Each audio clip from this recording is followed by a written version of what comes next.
Tienes 14 años y estás de pie en un salón lleno de 1000 ojos observándote, y el hombre que se supone debe protegerte, tu padre, el gobernante más poderoso de la tierra, acaba de entregar tu cuerpo con una sola frase pronunciada en estado de ebriedad. Al principio no lo entiendes, solo sientes como la sala se congela. Los músicos dejan de tocar, los nobles dejan de respirar. Incluso las antorchas parecen titilar con incredulidad. Al otro lado del salón del banquete, el viejo general que te pidió, un hombre mayor que tu propio abuelo, está sonriendo. Él sabe que tu padre no puede negarse. No aquí, no, frente a todo el imperio. Tus manos empiezan a temblar. Tu madre se cubre el rostro. Cada mujer en la sala entiende exactamente lo que acaba de ocurrir. Tu vida ya no te pertenece. Y tu padre, el rey de reyes, ni siquiera te mira. Mira más allá de ti, hacia su reputación, hacia su orgullo, hacia la imagen de un emperador divino que no puede permitirse ver resquebrajada, aun cuando habla. Utiliza una sola palabra en concedido. Los invitados aplauden. El general se inclina. Tú permaneces allí tragándote un grito que nadie escuchará jamás, porque en este palacio el sufrimiento de una hija importa menos que el ego de un rey Yang, y este silencioso momento de traición pública es donde su historia realmente muere. Su nombre era Maestres. Y lo que le ocurrió es uno de los ejemplos más perturbadores de cómo el poder absoluto destruye incluso a las personas que finge amar. Si los horrores ocultos del pasado te fascinan, suscríbete a Grim History. Dale me gusta y cuando llegues al momento que más te perturbe, dime desde dónde estás viendo esto. Comencemos. Ahora déjame mostrarte cómo una sola decisión tomada durante un banquete lleno de alcohol se convirtió en el inicio de 14 años de tortura psicológica. Quédate hasta el final, porque su historia empeora. Primero tienes que entender el mundo en el que nació. Un mundo donde la palabra de un solo hombre podía reorganizar el destino de millones. Jerjes no era simplemente un rey, era el rey de reyes, gobernando un imperio tan vasto que se extendía desde Libia hasta el Valle del Indo, desde Tracia hasta Etiopía. Cerca de 50 millones de personas vivían bajo su mando. Y según Heródoto, quien habló con persas que sirvieron en la propia corte de Jerjes, su palabra no era un consejo, era ley. Un soplo de sus labios podía salvar una nación, o borrarla del mapa. Pero el verdadero peligro no estaba fuera de los muros del palacio. Estaba porque la corte persa no era un hogar, era una fortaleza de silencio. Un mundo sellado custodiado por eunucos que le debían todo al rey. Ningún rumor escapaba, ninguna disidencia sobrevivía, y todos dentro comprendían una verdad aterradora: en cuanto más cerca estabas del poder absoluto, más fácil era ser aplastado por él. Dentro del palacio, incluso la propia sangre del rey vivía bajo reglas tan rígidas que controlaban todo: por dónde caminaban, con quién podían hablar, incluso los momentos exactos en que se les permitía comer. La privacidad no existía, la autonomía no existía, y para las mujeres de la familia real, especialmente las hijas del rey, sus vidas eran tan elevadas como aterradoras. Eran adoradas en las ceremonias, ocultas en la realidad, tesoros del imperio con incluso menos libertad que sus propios sirvientes. Las hijas reales no eran celebradas en las inscripciones. La mayoría ni siquiera eran nombradas en los registros oficiales. Existían como moneda política, piezas de negociación, herramientas de alianza, ofrendas envueltas en joyas. Y si crees que eso ya suena oscuro, lo que viene después es mucho peor. Lo que le ocurrió a Amastres no fue solo trágico, fue algo que incluso su propio pueblo susurraba con miedo. Porque en una corte donde la voluntad del rey era absoluta, un solo error no destruía al rey, destruía a otra persona. Y para Amastres, ese error estaba a punto de cometerse públicamente, de manera irrevocable, y frente a miles de personas. Amastres pertenecía a este mundo, pero, a diferencia de muchas hijas reales, ocupaba una posición extraña. Compartía su nombre con la esposa principal de Jerjes, Amastres, la mayor, conocida en los textos sobrevivientes por su personalidad feroz y a veces despiadada. La joven Amastres, sin embargo, había nacido de una de las concubinas secundarias del rey, una mujer de sangre bactriana. Incluso en una corte donde la belleza era cultivada como una forma de arte, su apariencia era considerada excepcional. Creció en los aposentos de las mujeres del palacio, el harén, educada por eunucos y concubinas mayores. Aprendió las habilidades esperadas de una princesa en danza, música, poesía, bordado, y algunas fuentes insinúan algo inusual: la mantenía cerca, incluso cuando otras hijas eran enviadas a provincias lejanas en matrimonios estratégicos. El afecto de un padre en la corte persa puede sonar como protección, pero aquí terminaría convirtiéndose en el inicio de su caída. Porque todo cambió durante un solo banquete en el año 479 a.C., y según los relatos griegos y persas, aunque los detalles varían, el núcleo de la historia permanece horriblemente consistente. Heródoto conserva la versión más completa, supuestamente basada en testimonios de cortesanos persas que más tarde huyeron a Grecia. En este relato, Jerjes llevaba días bebiendo,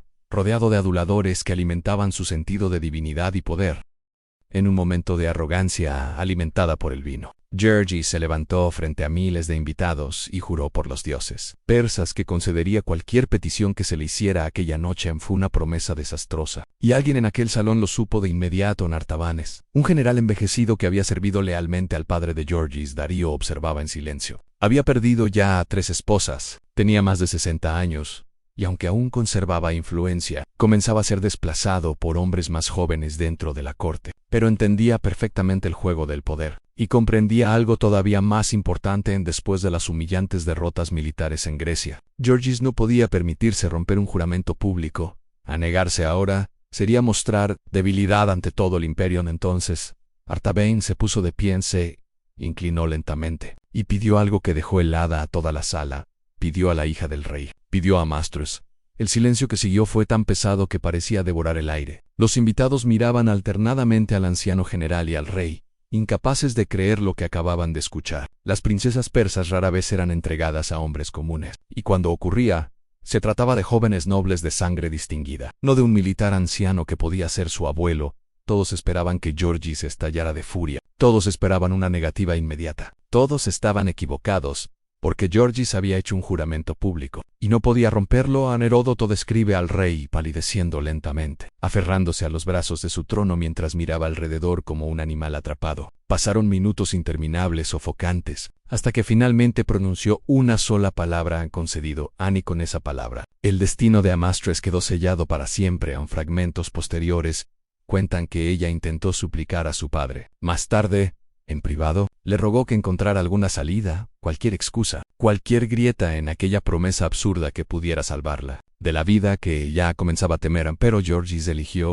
otra cosa. Eligió la imagen de un rey invulnerable. Se convenció de que todo era por razones políticas. Artabanes, humillado públicamente, podía convertirse en un enemigo peligroso. Vincularlo a la familia real mediante matrimonio estabilizaría la corte. Eso fue lo que Jerjes se repitió a sí mismo, usando la misma justificación que innumerables autócratas han usado a lo largo de la historia. El bienestar del Estado vale más que la vida de una hija. 3 meses después, la boda se celebró con toda la magnificencia reservada para una princesa de Persia. Seda, oro, perfumes, joyas cuyo valor podía comprar ciudades enteras. Pero quienes estuvieron allí recordaron otra cosa.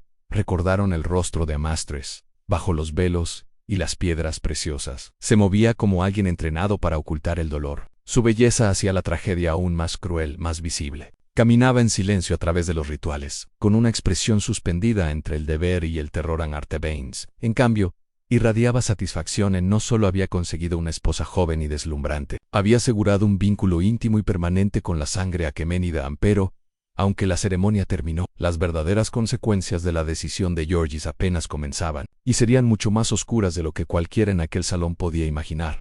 La diferencia de edad entre ambos era brutal. Amastris apenas tenía 14 años. Artabanes había superado los 60, incluso en una sociedad donde los matrimonios entre hombres mayores y muchachas jóvenes no eran extraños. Aquella unión provocó incomodidad dentro del palacio. Los rumores comenzaron a recorrer los corredores. Susurros sobre la crueldad de Jerjes. Murmullos sobre un padre que sacrificó a su propia hija, únicamente para proteger su orgullo. Y esos rumores crecieron todavía más cuando empezó a conocerse la verdad sobre el matrimonio, porque los primeros meses dejaron algo dolorosamente claro. Amastris no había entrado en un matrimonio. Había entrado en una condena, consumido por la obsesión de controlar y exhibir a su esposa real. Artabanes la mantuvo casi completamente aislada. Algunas fuentes relatan que le prohibió visitar los aposentos de su familia, o incluso hablar con sus hermanas y con su madre. En la cultura persa, donde los vínculos femeninos eran esenciales para la identidad y el apoyo emocional, aquello era especialmente cruel. Amastris quedó prácticamente prisionera dentro de los dominios de Artabanes, rodeada de sirvientes absolutamente leales a él. No tenía libertad de movimiento, no tenía privacidad, no tenía control sobre ningún aspecto de su vida. Cartas fragmentadas sugieren que intentó enviar mensajes secretos a su padre, suplicándole ayuda. Pero Jerjes, avergonzado por su propia decisión y demasiado orgulloso para admitir su error, Jamás, respondió. En ese silencio la perseguiría durante años. El aspecto más perturbador del comportamiento de Artabanes estaba relacionado con sus exigencias conyugales. Las fuentes antiguas, aunque cautelosas en su lenguaje, dejan entrever algo inquietante. Pese a su avanzada edad, sometía constantemente a Amastres a obligaciones forzadas dentro del matrimonio. Su obsesión era producir un heredero con sangre real, un hijo que consolidara su posición dentro de la jerarquía imperial. Médicos de la corte fueron convocados. Tablillas administrativas registran pagos destinados a especialistas en fertilidad, hierbas medicinales y preparados diseñados para aumentar las posibilidades de concepción. Nada de aquello era por el bienestar de Amastres. Ella no era vista como una esposa, era vista como un recipiente, un cuerpo destinado a producir herencia política. 3 años después del matrimonio, en el 476 a.C., Amastres finalmente quedó embarazada. Artabanes celebró con enormes sacrificios ofrecidos a los dioses persas. Para él el niño representaba victoria, legado, poder, pero para Amastres el embarazo significaba algo mucho más aterrador, porque comprendía que si daba a luz al heredero que él deseaba, quedaría unida a él para siempre. Las madres de hijos reales no podían ser repudiadas, divorciadas ni liberadas. Su destino quedaba sellado para siempre. Los sirvientes describieron más tarde aquel embarazo como una etapa cubierta por una tristeza profunda y constante. Amastres pasaba horas observando los jardines del palacio donde alguna vez había bailado libremente, mientras las lágrimas corrían silenciosamente por su rostro. A menudo rechazaba la comida, obligando a las doncellas a intervenir. La joven que antes se movía con gracia ahora caminaba únicamente con miedo. En el 9º mes, comenzaron los dolores de parto. Fue un tormento que se prolongó durante 2 días enteros. Las parteras de la corte registraron graves complicaciones. Cuando finalmente nació el niño, Artabanes lo llamó inmediatamente Jerjes, en honor a su abuelo imperial. Pero el bebé era extremadamente débil. Los médicos del palacio dudaban que sobreviviera. Aunque Artabanes ignoró todas las advertencias y empezó a planificar ceremonias grandiosas para presentar al heredero ante la corte, ceremonias que jamás llegarían a celebrarse 10 días después. El niño murió. Los registros oficiales atribuyeron la muerte a un fallo respiratorio. Sin embargo, en las sombras del palacio comenzaron a circular rumores mucho más oscuros. Algunos susurraban que Amastres, empujada hasta la desesperación absoluta, había acabado con la vida del bebé como única forma de escapar de su prisión. Otros afirmaban que ciertos sirvientes, horrorizados por el sufrimiento de la joven, habían descuidado deliberadamente al niño. Nunca apareció ninguna prueba, pero el simple hecho de que esos rumores existieran revela hasta qué punto su vida se había vuelto insoportable. Y aquellos rumores tuvieron consecuencias terribles. La muerte del bebé despertó algo monstruoso dentro de Artabanes. Convencido de que Amastres o sus sirvientas eran responsables, se volvió todavía más violento y controlador. Los criados afirmaban escuchar gritos detrás de las puertas cerradas. Veían a Amastres cubierta de moretones en los brazos y el rostro. En una ocasión registrada, Artabanes la golpeó con tanta brutalidad que permaneció semanas enteras postrada en cama, y aunque su cuerpo terminó sanando, algo dentro de ella jamás volvió a hacerlo. A los testigos describieron un colapso psicológico devastador. La joven, que antes suplicaba, resistía y buscaba pequeños actos de libertad, comenzó a moverse por la vida como una sombra vacía. Comía solo cuando la obligaban. Apenas hablaba. Podía pasar horas enteras inmóvil, mirando la nada, como si su espíritu hubiera sido arrancado de su cuerpo. Con el tiempo, Jerjes fue informado del estado de su hija. Solo entonces pareció comprender la magnitud de lo que había hecho. Algunas fuentes sugieren que intentó intervenir discretamente, ordenando a Artabanes que tratara a Amastres con mayor suavidad, pero ya era demasiado tarde, porque en ese asunto, incluso el poder del rey de reyes tenía límites en Artabanes. Unido ahora a la familia real mediante matrimonio, y plenamente consciente de que Georgis había sacrificado a su propia hija para proteger su imagen, entendió la debilidad del rey. Su influencia dentro del palacio había crecido enormemente, y sabía que podía actuar casi sin consecuencias en el hombre que había provocado el sufrimiento de Amastres. Era el mismo hombre incapaz de detenerlo. Artabanes respondió a las advertencias privadas de Jerjes con recordatorios apenas velados. El propio rey había aprobado el matrimonio, y según las costumbres persas, el trato hacia una esposa pertenecía exclusivamente a la autoridad de su marido. Desafiar eso significaría desafiar las tradiciones que sostenían al imperio. Mismo Georgis quedó atrapado dentro de su propia decisión. Ansí actuaba abiertamente. Admitiría ante la corte que había destruido la vida de su hija por orgullo. Si permanecía en silencio, el sufrimiento continuaría. Eligió el silencio. pero la historia siempre termina. Regresando a las decisiones que los poderosos intentan ignorar 14 años después del matrimonio de Mastred. Todo cambió en Georgis. Fue asesinado durante un golpe de estado organizado por Artabanes y varios conspiradores. Las razones eran complejas: en luchas sucesorias, rivalidades políticas, resentimientos acumulados durante años. Sin embargo, algunas crónicas afirman que Artabanes utilizó el sufrimiento de Amastres como justificación para el asesinato. Según esos relatos, declaró ante sus aliados que Georgis se había convertido en un tirano débil, un hombre tan carente de juicio que sacrificó a su propia hija para preservar su imagen. La hipocresía era aterradora. La misma crueldad que le había infligido se convirtió en la excusa que utilizó para asesinar al hombre que se la permitió.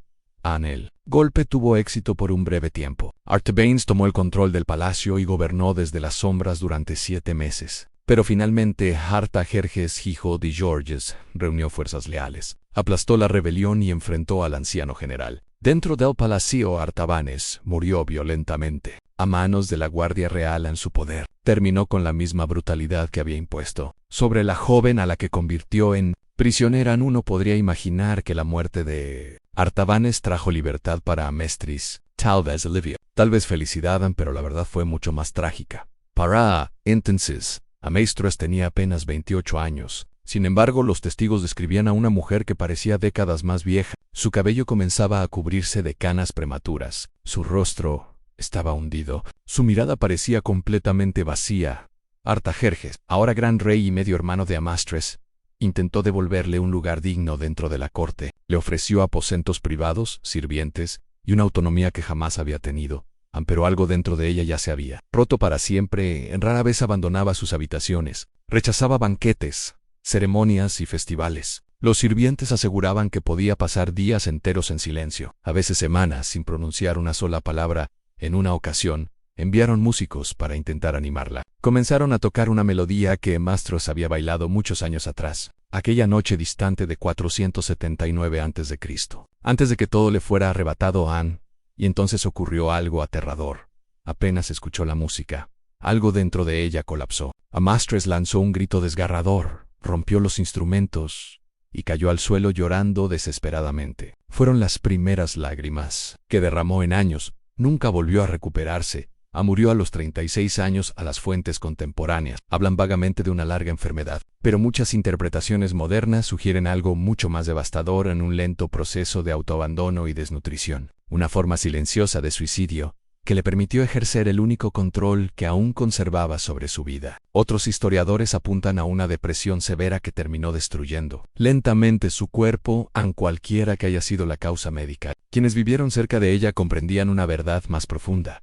Amastris no murió. Realmente en el 457 alto se murió la noche en que su padre dijo, concedido. Su cuerpo continuó existiendo durante 2 décadas más, pero su espíritu ya había sido destruido como era de esperar. Su historia fue enterrada. Las inscripciones reales aqueménidas jamás la mencionan. Georgis es recordado como el constructor de Persépolis, el rey que desafió a Grecia, no como el hombre que sacrificó a su hija para proteger su orgullo. Solo en relatos griegos, en Heródoto y en cronistas posteriores que recopilaron tradiciones orales persas, sobreviven fragmentos de su tragedia, e incluso allí aparece apenas como una nota marginal utilizada para ilustrar los excesos de la corte persa. Pero, cuando observamos cuidadosamente esos fragmentos dispersos, las tablillas administrativas y los ecos perdidos en los textos antiguos, podemos reconstruir el contorno de una vida moldeada por el sufrimiento. Un sufrimiento nacido de una sola decisión impulsiva, tomada por un padre embriagado de poder y rodeado de aduladores. La historia de Amastris nos obliga a enfrentar una verdad universal. Los actos más devastadores de violencia no siempre provienen de enemigos o ejércitos, sino de quienes están más cerca de nosotros: padres, gobernantes, guardianes, con autoridad absoluta y sin límites morales. Georgis no la golpeó, no la encerró personalmente, no ordenó su muerte, pero con una sola promesa pronunciada para impresionar a su corte, la destruyó con la misma certeza que cualquier verdugo. Esa es la crueldad del poder absoluto. Una violencia que no siempre deja heridas visibles, pero que puede quebrar una vida por completo. La tragedia de Amastris es también la tragedia de todos aquellos que viven bajo una autoridad sin control, donde la voluntad de una sola persona se convierte en el destino inevitable de todos los demás. Su historia preservada apenas en fragmentos dispersos a lo largo de 2.5 años, nos recuerda que los peores horrores rara vez comienzan en guerras o rebeliones. Muchas veces nacen en decisiones silenciosas tomadas detrás de los muros de un palacio. Decisiones que los hombres poderosos olvidan rápidamente, pero que sus hijos jamás logran escapar.